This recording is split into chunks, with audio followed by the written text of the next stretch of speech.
Olá, queridos alunos. Hoje abordaremos um outro assunto extremamente polêmico, que são os obstáculos à reprodução, tomo 2, módulo 15, roteiro 2. Sabemos que, basicamente, existem dois tipos de obstáculos à reprodução humana. Os que chamaremos de naturais ou kármicos, por serem postos pela justiça divina, ante faltas cometidas no passado, e os artificiais, produto da ação do homem e com o fim de impedir a reprodução humana. Estes últimos recebem o nome genérico de anticonceptivos ou anticoncepcionais. Então, nós vimos aqui que nós temos os dois tipos de obstáculo. Aquele que tem a ver com o processo reencarnatório, dívidas kármicas, equívocos morais do passado, e aquele que eu provoco. Mas será que eu tenho condições de ter um controle familiar sobre minhas mãos? Será que eu posso fazer esse controle familiar? Será que quando eu faço isso eu não estarei interferindo nas leis do Criador? Será que isso não ocorrerá um reajustamento da natureza? Sim, nós ganhamos conhecimento, nós aprendemos a lidar com esses controles, mas até que ponto nós estamos habilitados a controlar? E quando eu faço esse controle, o que acontece no mundo espiritual? O que acontece com aqueles irmãozinhos que eu estou impedindo de nascer? Sim, se você hoje está me ouvindo, se você hoje está aqui compreendendo essa doutrina, é porque seu pai e a sua mãe deram essa oportunidade de você reencarnar, de você, através da reencarnação, estar ouvindo esses assuntos, de estar se corrigindo, de estar se modificando. Olha o reajustamento que foi lhe dado a oportunidade de realizar. Mas tente imaginar se seu papai e a sua mamãe não lhe dessem essa oportunidade. Como seria? Você provavelmente estaria na fila de espera até aguardar o momento propício para o seu nascimento. Logo, talvez você passaria muito tempo na erradicidade porque dois seres que programaram, que planejaram a possibilidade de ter filhos, disseram não. Usaram métodos conceptivos e disseram não, eu não vou ter filhos. E aí você, que está nos ouvindo, não teve a oportunidade de reencarnar. Sem dúvida, estamos diante de um problema de alta magnitude que deve ser, todavia, estudado à luz do Evangelho, e não por meio de complexos cálculos frios da precipitação materialista.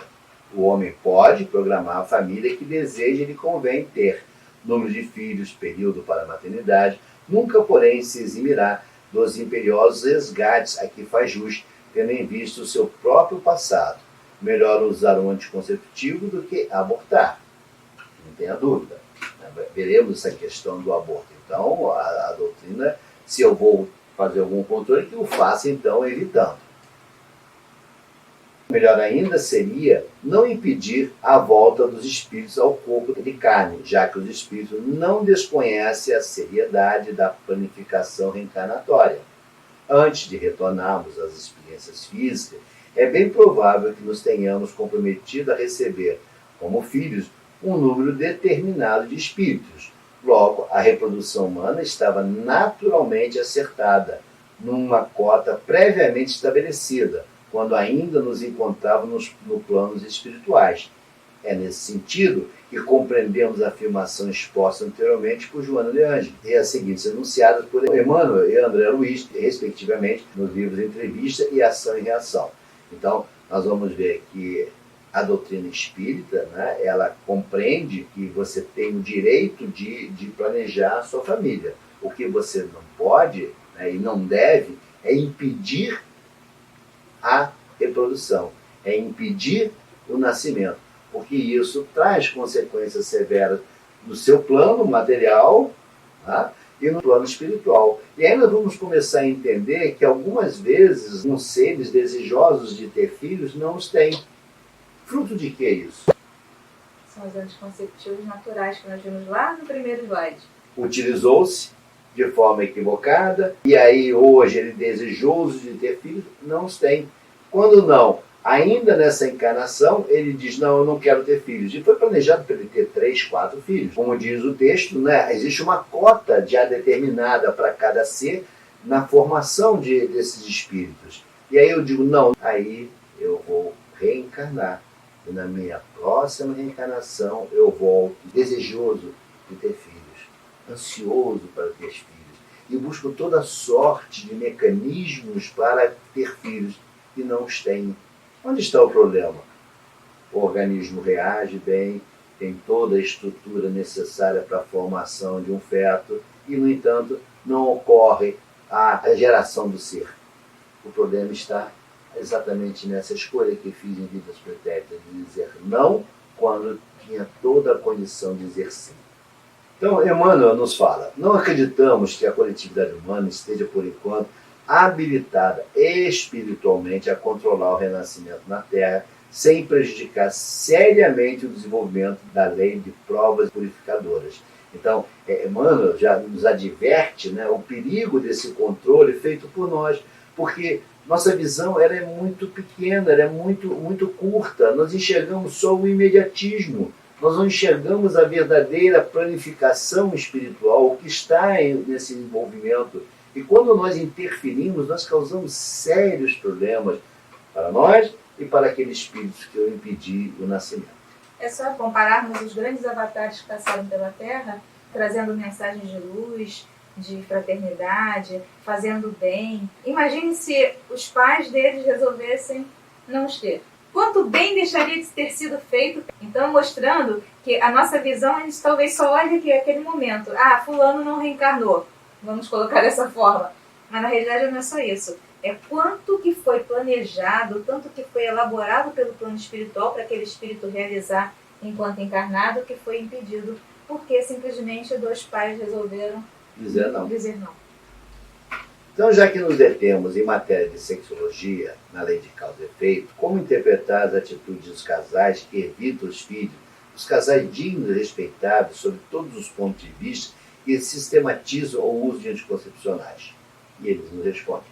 Se não descambo para a delinquência do aborto, na maioria das vezes são trabalhadores desprevenidos que preferem poupar o suor na fome de reconforto imediatista.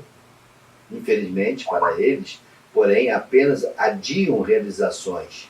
Diz-nos Joana de Ângelo, alegações poderosas que merecem considerações vêm sendo arroladas para justificar-se a planificação familiar através do uso de anticonceptivos de vários tipos. São argumentos de caráter sociológico, ecológico, econômico, demográfico, considerando-se com maior vigor os fatores decorrentes das possibilidades de alimentação numa terra tida como semi-exaurida de recursos para nutrir aqueles que se multiplicam geometricamente com espantosa celeridade. Sublimes, as quais deverão fatalmente voltar, porque há tarefas e lutas em famílias que representam o preço inevitável de nossa regeneração. Desfruta a existência, procurando inutilmente enganar a si mesmo. No entanto, o tempo espera-os inexorável, dando-lhes a conhecer que a redenção nos pede esforço máximo, recusando acolhimento aos novos filhinhos, quase sempre programado para eles antes da reencarnação, emaranham-se nas futilidades e preconceitos das experiências de subnível para acordarem depois do túmulo sentindo frio no coração. Então, André Luiz, até de uma forma bastante poética, nos mostra, né, a infeliz escolha quando usamos vários artifícios para justificar a não formação ou a não concepção, né, de um ser, mostrando que o resultado será coração sofrido, vazio, frio, solitário, porque ele não gerou filhos tendo a obrigação de gerar. Aquelas discussões de que vai faltar comida, está aí um exemplo. Estamos passando uma situação onde, na prática, estamos vendo o ajustamento do planeta ao equilíbrio populacional. É um fator da natureza, é um fator do Criador, não tem nada de extraordinário. Compreendemos que isso faz parte do ajustamento da humanidade. Então, esse pensamento de vai faltar comida na Terra, né? Não nos preocupemos com isso. O Criador, ele é um perfeito organizador, ele sabe exatamente o que é necessário na manutenção do equilíbrio da Terra. E todos nós estamos sob a égide desse Criador, que sabe perfeitamente conduzir os seus filhos. Então, que preocupação é essa? Não terei filhos que vai faltar comida, vai faltar água? Isso não é uma verdade. Hoje em dia é muito comum casais adiarem ter filhos porque estão estudando. Hoje em dia a sociedade ela exige cada vez mais cursos, então não basta você fazer uma faculdade, você tem que fazer uma pós-graduação, você tem que fazer um doutorado, um mestrado e tantos outros títulos que você acaba se impondo para que você se mantenha no mercado. E os casais, por terem que ter esses títulos, acabam adiando a questão da paternidade. Só que nós temos um reloginho biológico. O nosso corpo ele não vai acompanhar essa exigência. Então nós temos que administrar as duas coisas. Tem que ter a questão do planejamento familiar e continuar também com o lado profissional, que também é importante. Mas temos que saber dosar os dois. Então, quanto aos obstáculos naturais ou kármicos, a reprodução humana, diz Emmanuel em Um Consolador, no quadro de interpretações da Terra, pode indicar situações de prova para as almas que se encontram em experiências edificadoras.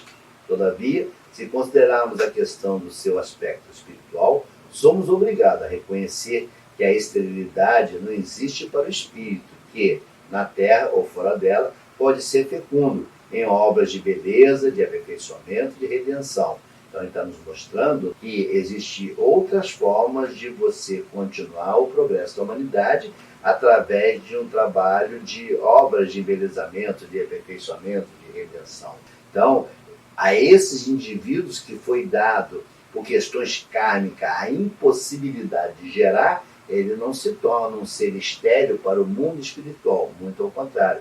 Ele é um ser criativo, é um ser que produz, ele gera uma série de valores que vai abençoar, digamos assim, a humanidade como um todo. E aí você vê pessoas que não puderam gerar filhos e que acabam se tornando mães e pais de uma enfermidade porque se enganjam num projeto em um orfanato, em um lar de acolhimento, ou também adotando crianças. Exatamente. Sendo pais realmente de crianças que foram abandonadas pelos seus pais biológicos. Exato, e não faltam exemplos, né, de pessoas que abandonaram as suas vidas sociais para se dedicar a seres em necessidade, né, servindo a esses seres, transformando esses seres, alguns desses seres se tornando pessoas proeminentes na atualidade. Então são contrários à lei da natureza, as leis e os costumes humanos que têm por fim ou por efeito criar obstáculos à reprodução? E Kardec responde: tudo que embaraça a natureza em sua marcha é contrário à lei geral. Então, tudo que criar dificuldade para o progresso, ela é contrária à lei da natureza, indiscutivelmente. Aí você pode perguntar, mas eu não tenho direito de dizer não à paternidade ou à maternidade? Você pode até dizer não, o que não quer dizer que isso não vai ter responsabilidade, que isso não vai gerar débitos, que isso não vai gerar dívidas, que você vai ter que uma hora ou outra saldar. Então, por meio de um simples exercício mental, poderíamos reescrever desta forma o texto. São contrários à lei da natureza, as leis e os costumes humanos que efetivamente têm por fim ou por efeito criar obstáculo à reprodução, porque, sendo contrário à lei geral, embaraça a natureza em sua marcha. Em outras palavras, podemos também dizer que, desde que o obstáculo à reprodução não firam a moral nem a ética, podem ser utilizados como, por exemplo, nos casos de gestações que põem em risco a vida da gestante, que é um assunto que veremos mais à frente, em outros episódios, né? Então, é possível você impedir a gestação? Sim, em casos específicos. Não pode ser regra. Ela é necessariamente exceção. E eu pergunto, é correto ou não limitar o número de filhos? Será que é correto? Eu devo ter quantos? 10, 15, 20? Alguns dizem, não, mas a mulher, se não evitar, terá 20, 30 filhos.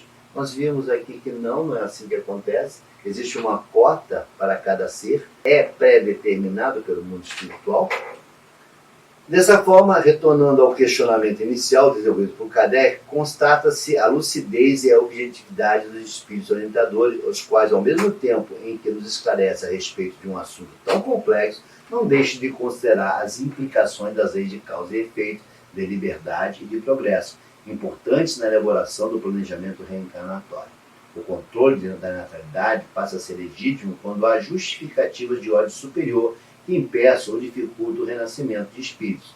No entanto, criar obstáculo à reprodução em atendimento aos anseios da sensualidade e da luxúria, prova a predominância do corpo sobre a alma, enquanto o homem é material. Então está te mostrando que quando eu assim ajo nesse controle, eu estou mostrando a minha ligação à materialidade. Porque no mundo espiritual já existe um planejamento, já existe uma organização para determinar que uma mulher terá X filhos. Ponto. E não adianta, ela não passará dessa cota, porque assim é determinado, assim nos é orientado. Então, a conclusão. Por tudo isso, o controle da natalidade só poderá ter sentido quando avaliado de muitos ângulos, onde as diversas estruturas individuais, físicas e psíquicas, possam ser devidamente apreciadas e bem equacionadas. Mas o que se está presenciando é a degradação de costumes, ampliando e destroçando a organização genética, com imensos reflexos nos futuros desajustes familiares, onde os mecanismos da reencarnação respondem com severas reações. Então, o que ele está nos dizendo? Que essa interferência, sem analisar avaliar todos os ângulos de uma reprodução, as necessidades dessa reprodução, a finalidade junto ao progresso da humanidade dessa reprodução, traz prejuízos, tem trazido severos prejuízos. Cada vez mais a sociedade está envelhecida, né? Os recursos de mão de obra estão escassos em função desse envelhecimento da sociedade.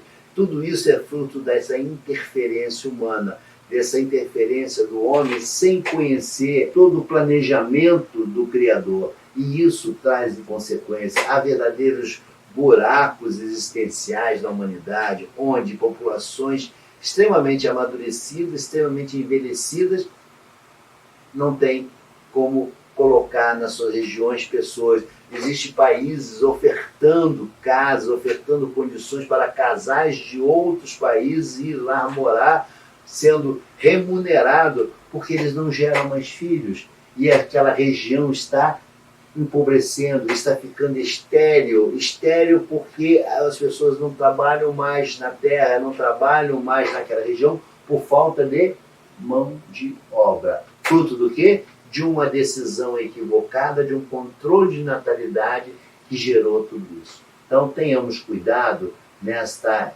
análise, nessa escolha, nesse livre-arbítrio de ter ou não ter filhos, de gerar ou não gerar filhos. Porque sim, quando tomamos essa decisão, estamos nos tornando, nesse momento, deuses. E aí temos que ter essa compreensão que a nossa decisão atinge não somente o meu ser, mas atinge a humanidade como um todo. Ok? Esperamos que vocês tenham gostado desse assunto. Na próxima aula abordaremos outro assunto bastante complicado, bastante conflitante, mas traremos a você todo esse material. Como eu disse, a doutrina espírita não se furta em abordar os assuntos, por mais complexo, por mais caloroso que seja essa discussão, ela não se furta em falar. Até porque o objetivo da doutrina espírita é esclarecer, é trazer luz, é libertar o ser de uma série de armadilhas que criamos ao longo de nossa existência.